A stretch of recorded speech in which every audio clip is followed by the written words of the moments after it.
Welcome back to my channel. In today's video, I am trying some really exciting new to me makeup that I am so happy that I finally picked up. So I have some new Chanel, Chantecaille, Dior, Guerlain, and Victoria Beckham. So if you want to hear my thoughts on all this new luxury makeup, just stay tuned. So during my haul, I did pick up a few different eyeshadows and I was going to use the Bobbi Brown, but then just yesterday in the mail, I received the Victoria Beckham. This is the new lid luster in the shade Starlight. So it looks like this. If you have never tried the Victoria Beckham lid lusters, they're very similar to like the Chantecaille Luminescent eye shades or the Bobbi Brown Luxe eyeshadow formula. They're just like a single eyeshadow. The Victoria Beckham are more like a cream eyeshadow though. And this shade, I will tell you, it is different to the honey one. So this is a swatch of the shade Starlight. So you can see it is quite an intense bronze. It's a warmer tone bronze than I thought it would be. It has a little bit of orange tones in there. So if you don't like a warm tone bronze, I definitely would not suggest this one. And it is very, very metallic. It is very intense. In comparison to the honey shade, I feel like the honey shade is less metallic. So I actually prefer the shade honey because I can use it every day. Like I can wear it to work and feel comfortable. I would not wear this shade to work because I just don't feel comfortable with that much intensity and that much of a metallic effect. But this would be beautiful for like a night out. And I am just going to compare it with the Bobbi Brown shade that I picked up. So these are the Luxe eyeshadow foils. And this shade in particular is Opalescent. So it's not going to be the same as the Victoria Beckham, but I just figured I'd compare the formula. So in comparison, the Bobbi Brown feels much drier. It feels almost, I don't want to say flaky, but it doesn't feel as emollient as the Victoria Beckham. So there's a swatch of the Bobbi Brown. And you can see in comparison, it is much less intense and much less metallic, which I prefer. I would wear the Bobbi Brown on an everyday basis. Again, the Victoria Beckham is just a little bit too pigmented and metallic for my taste. There are some shimmer flecks, some larger particles of glitter in the Victoria Beckham. And while it's not a chunky glitter, it's just not as refined as what I like for an everyday basis. And then quickly, I thought I would just compare it to the Chantecaille Luminescent eye shade. This is my favorite shade in the shade Lion. So I'm just going to give a swatch here. And I feel like the Luminescent eye shade is right in the middle between the Bobbi Brown and the Victoria Beckham. You get a decent amount of pigmentation, but it's not too much pigment where I feel like it's overwhelming. Again, I would wear this to work and feel like I still don't look over the top, but I don't look underdone. It's a perfect balance. And it does have some metallic reflex, some larger shimmer flakes, but it's not chunky again. It definitely is more refined than the Victoria Beckham, but not as refined as the Bobbi Brown. So you get that beautiful, like, very soft sparkle that just looks so elegant on the eyes. These are all elegant eyeshadows though. Like I said, there's no chunkiness to them. It's just, I just adore having all of these in my collections because they serve different purposes. If I want something more intense, the Victoria Beckham. If I want something a little more subdued, it's just like a little bit of a difference, then I would choose the Bobbi Brown or the Chantecaille. And I really like the Chantecaille because it is a big gelée formula, so you can use those shades wet or dry. So just a quick overview on those formulas, and I am just going to go ahead and use the Victoria Beckham today. I'm going to start off, I've already primed my eyes. I'm going to take the Victoria Beckham eye pencil, the Satin Kjaer liner in the shade Bronze. This is my favorite shade of all of the ones that she's released. I don't know why. The formula doesn't work too well for me on the other shades in particular.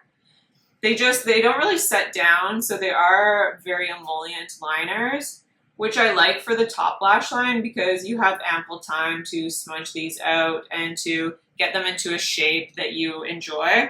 I just don't like putting them in my waterline because they smudge quite a bit and they kind of irritate my eyes. So I just like them for the top lash line, and I like this shade because it's a little softer and has a bit of a sheen to it. So next I'm going to go in with a Wayne Goss. This is an 07 brush. Just take any sort of flat definer brush.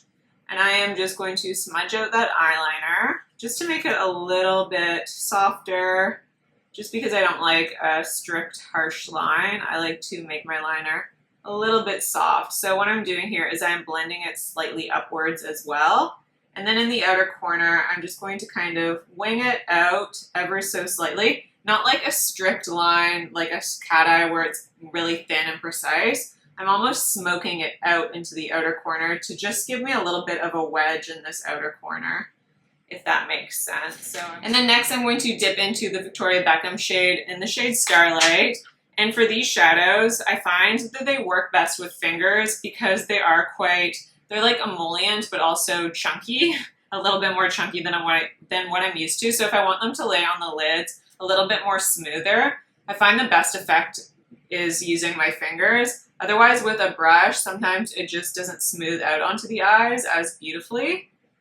And just taking that and applying it all over to the lid. So I'm almost like smearing it onto the lid. I'm not tapping it like that because I want it to lay more smooth on the lid, and I want to get as little of that like glitter fleck as possible. And then usually if I'm just doing that on the eyes without a transition shade, I'll just go in with a clean brush and I'll run that over the edges just because I want there to be a nice transition from where my skin is and then where that eyeshadow ends. I don't want there to be any harsh lines from where I've applied that shadow. And then for the lower lash line, I am going to take this same Victoria Beckham shade. Be very careful when you apply this to the lower lash line though, because it does have a bit more of those flecks to it. It will hurt your eyes if you get them in your eyes, so just be careful. Mascara is on, so I just went in with my Dior Show Maximizer 3D Triple Volume Plumping Lash Primer as my lash primer. And then I went in with 2 coats of the Kjaer Weis mascara. So before I go in with foundation, I'm going to take the Sisley concealer. This is the eye concealer with botanical extracts in the shade number 2. So I take it where I need the most coverage, where I'm the most blue on the under eye area.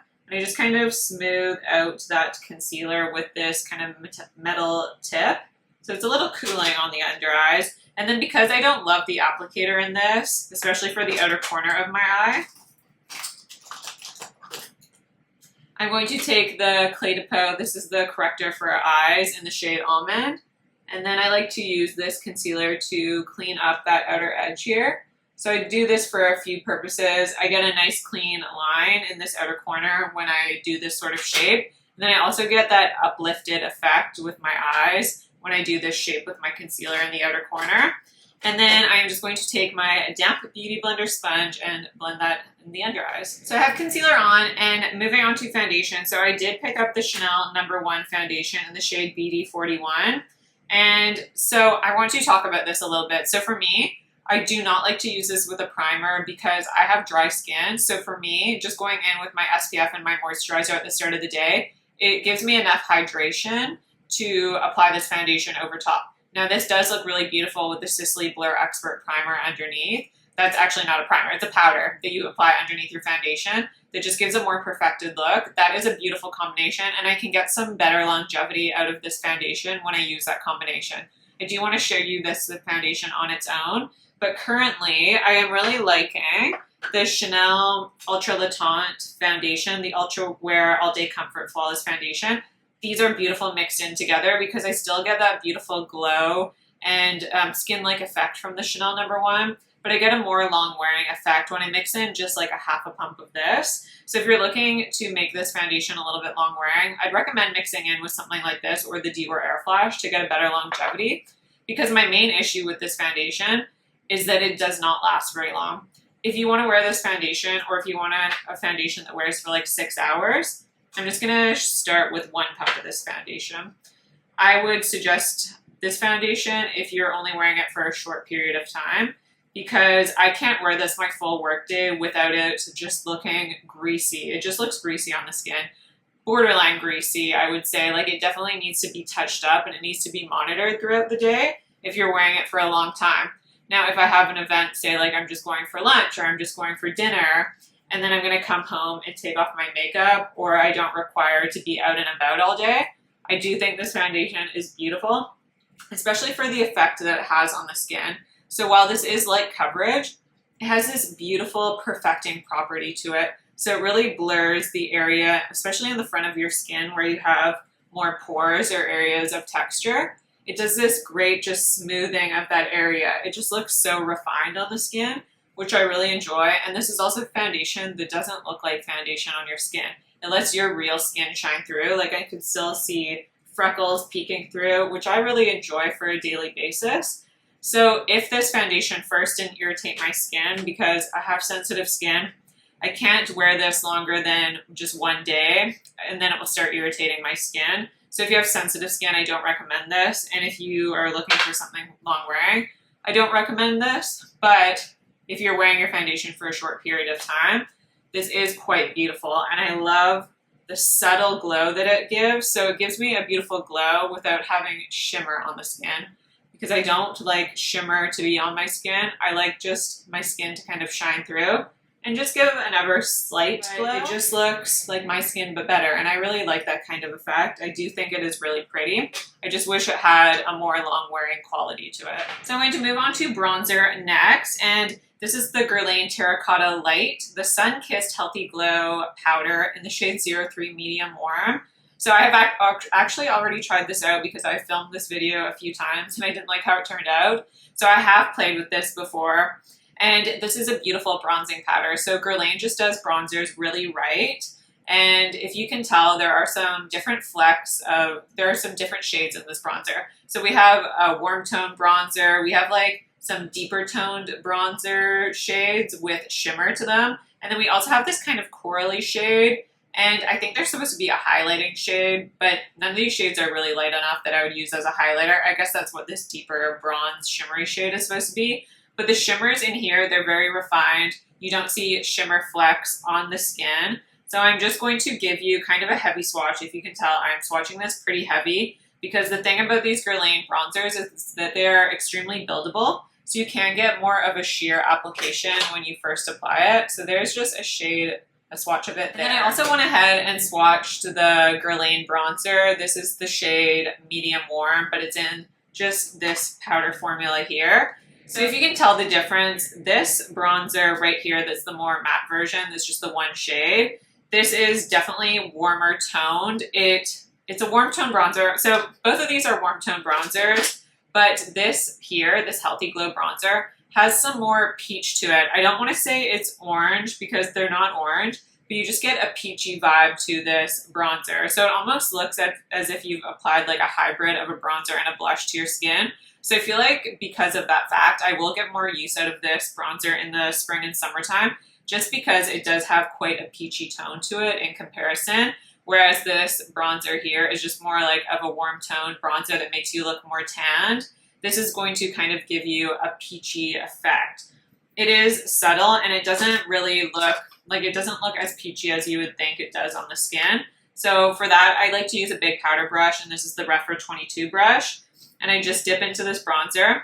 Another thing about this bronzer is that it is quite powdery, so you're going to have to tap off the excess product. And I like to just take that excess product on the back of my hand because it is a more powdery formula, but it is extremely buildable on the skin. So you're not going to go in on the skin. It's not going to look patchy at all. It blends really, really beautifully onto the skin.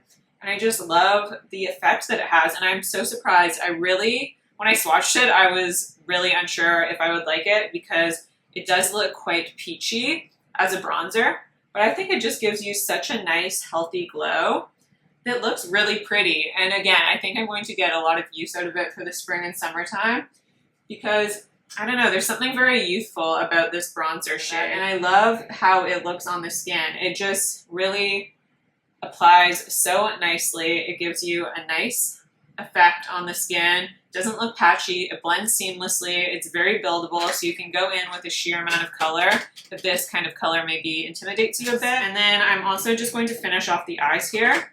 So I'm going to go back in, actually, with the Victoria Beckham eyeliner in the shade Bronze.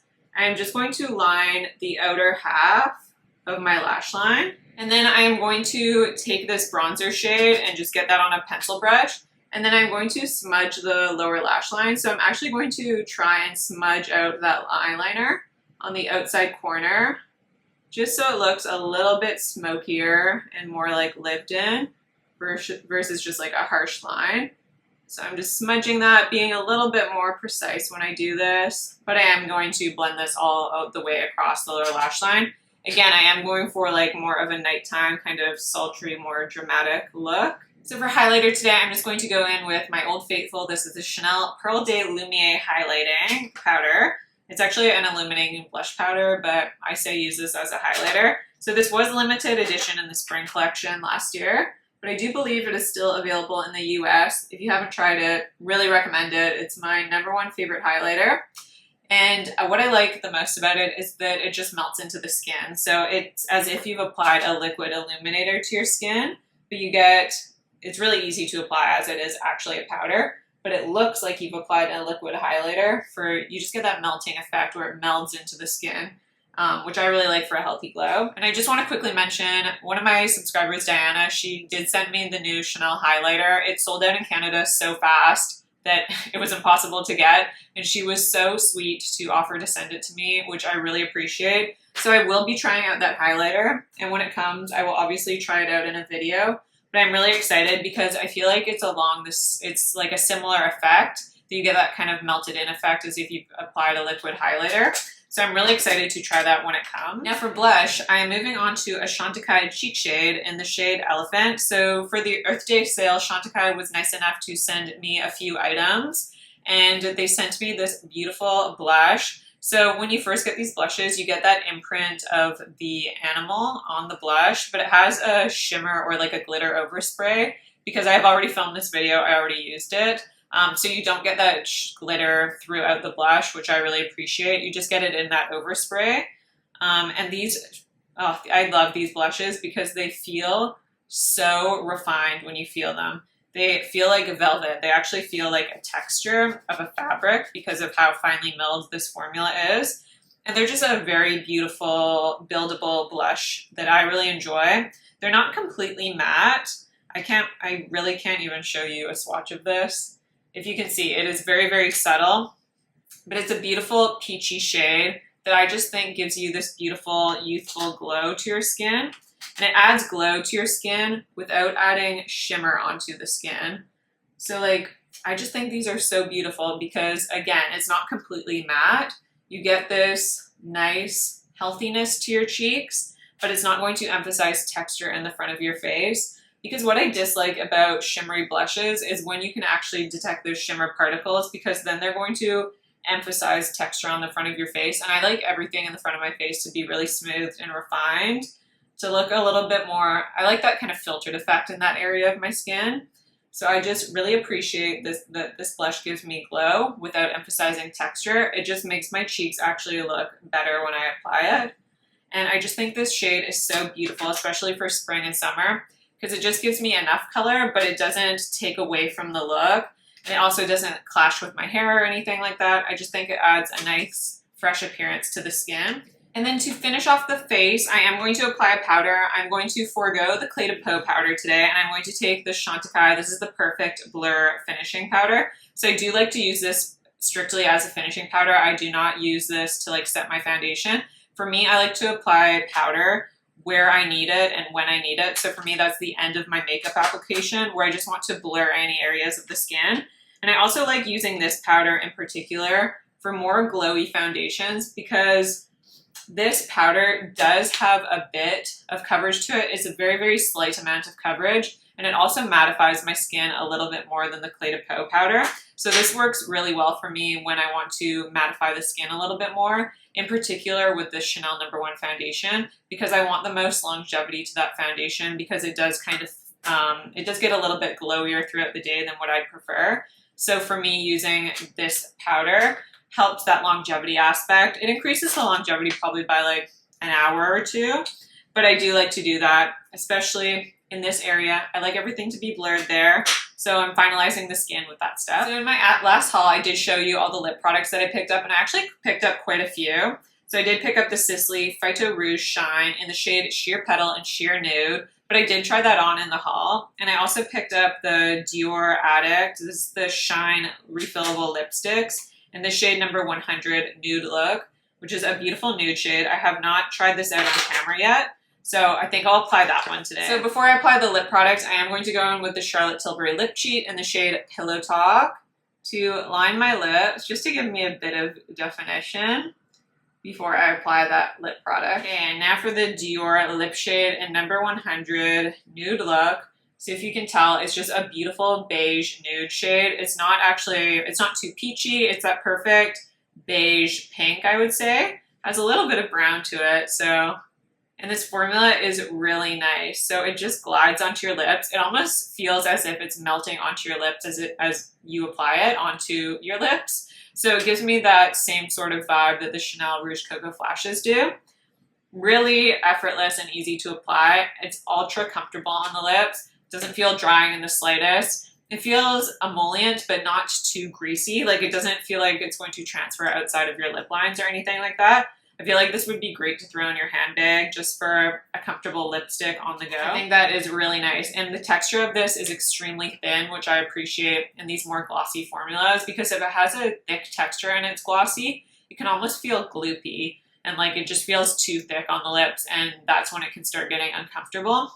But this has a really nice texture to it. I do want to apply just a little bit of the Sisley. This is the Phyto Rouge Shine in the shade Sheer Nude, just because the eyes are a bit more intense and I want this lip to be a little more nude. So I think that's perfect. The Sisley, in comparison, feels as if it's a bit thicker of a formula, not in a bad way. It just gives you a bit more payoff in that pigment. And I just think the Sisley one is beautiful. If I had to choose between the two, I'd like the Sisley one a little bit more. I don't know why. I just feel like it makes my lips look so, so good. But both of these are really beautiful. There's quite an extreme price difference between the two. And I think the Dior is good enough in comparison to the Sisley. But if I do have to choose a favorite, the Sisley is winning. I just think that is stunning. There's something about the formula that I really love. So that is the final makeup look, and I'm going to quickly go over my thoughts. So the first is the Victoria Beckham Lid Lustre in Starlight. I do really like this. I like how the look turned out. Like I said, this is more of an evening look for me. I wouldn't wear this in the daytime. I would just wear this in the evening, but it gives a beautiful reflective quality to the eyes. I do think it looks really pretty. I just think it's a little bit too dramatic, this shade, to wear in the daytime, just because it does have a little more intermittent shimmer than what I'm more comfortable wearing for the daytime. But I do think it's beautiful. It gives a beautiful effect. If I had to choose a favorite shade, it still would be the shade Honey, just because I think that shade's a little bit more versatile in that I can wear it day and night. This one is just more of a strictly evening or weekend sort of look for me. And then moving on to the Chanel foundation, I do really like how this looks on the skin initially. It gives me a beautiful blurred effect. It just looks so lovely on your skin. Your skin initially does not look too glowy. It doesn't look greasy in the slightest at first. You get a beautiful your skin but better type of vibe from this foundation. I love the light coverage to this. You could probably build it to like a medium. It's not a super buildable formula by any means, but this is just my perfect kind of look for an everyday makeup look, because it just makes your skin look healthy and even better. But my issue with it is that it is not great for sensitive skin. This does cause me to react. My skin is very reactive and sensitive. If I wear this now for more than one day, I will start to get reactions on my skin. Also, there is this fragrance to this, so if that is something that bothers you. And then my biggest issue with this is that it's not very long wearing. I can wear it for about 6 hours before I notice it looks quite glowy on the skin, to where I would not be comfortable wearing it out in public. I would want to touch up my skin at that point because it just looks so glowy. It looks borderline greasy. So for me, I can't wear this for like a full day. I can't wear this all day long. But if I am just going to go to a specific event and I'm not going to have to be out in public all day long, I do think this is beautiful for that purpose. It's just not super long wearing. I can make it more longer wearing by mixing it in with different foundations. So that really enhances this foundation if you use it as a mixer. But I want to mention some alternatives. Chantecaille Future Skin Gel Foundation is very similar. This Chantecaille Gel Foundation is a bit more lighter coverage than this foundation, and it also is longer lasting than this one. So I can get like a full 8 hours, probably closer to 10 hours wear out of the Chantecaille Future Skin Gel Foundation. This one just gets borderline greasy by that point. So if you're looking for an alternative, that would probably be the closest one. And then the Éclat de Peau, the foundation, I would say is very similar as well, except again, the Éclat de Peau, the foundation, wears longer than the Chanel one. And that foundation is just perfection. It just makes your skin look even more blurred and beautiful. Higher price tag, of course, but if you are looking for an alternative. And then also the Chanel Sublimage L'Essence de Teint. Now, you're not going to get as much of a glow out of the Chanel Sublimage L'Essence de Teint It's definitely more of a velvet finish. You're going to get more coverage from the Chanel Sublimage. It's going to dry down on the skin a little bit better. You don't necessarily have to powder with that one, and it's going to give you more coverage. So that's going to be about a medium coverage. So it's definitely different than this one, but it's kind of similar, I guess. If you're looking for a Chanel foundation that's longer lasting, I would go for the Chanel Sublimage L'Essence de Teint. And then moving on to this bronzer, you heard my thoughts on this. I think it is beautiful. If you're looking for something that's a bit different than a typical bronzer that's going to give you kind of like your skin but tanned or bronzed effect, this is different because it has peachy tones in it. It almost looks, now it doesn't look like you've applied a blush as a bronzer, but it gives you a bit of a blush tone. So it just gives you this really healthy glow, this kind of sort of peachy vibe to it. Probably because it has that bit of coral that is imprinted in this bronzer that kind of runs throughout this bronzer. But I do think it's pretty. And like I said, I don't think it looks odd on the skin, even though initially off the swatch, maybe it looked a little alarming in comparison to a typical bronzer shade. And then the Chantecaille blush, you've heard me talk about the cheek shade formula. It's the exact same formula throughout the different shades. I really like the shade Elephant because it gives me a healthy glow. It doesn't overtake my look though, it just enhances my look. It just gives me a bit of subtle color that I think is just very youthful and healthy and beautiful. And then this Dior lipstick, I really like this. Really reminds me of the Chanel Rouge Cocoa Flashes. If you like that formula, you would absolutely love this Dior one. It's a bit, I would say, I guess they're pretty similar. The Dior is just so thin in texture, so it's not going to give you a ton of color payoff, and it is not going to be long lasting by any means. You're going to have to touch up this formula. I really like this Sisley formula. This is just really wowing me right now. There's something that's just a bit different about this formula in comparison to the Chanel Rouge Cocoa Flash and this Dior one. I just like it a little bit better. But there's something that I just really love about this formula in comparison. I think this one's just a little bit oilier and thinner on the lips. This one almost has a waxier feel, so I feel like the color just lasts maybe a little bit longer. And I just love the juiciness that this lip gives me. So I really, really like this Sisley one. And then I think that is it for all the new makeup that I tried. So I really hope you guys enjoyed this video. Don't forget to subscribe to my channel if you haven't already. Like this video if you like it. And I'll see you in my next video.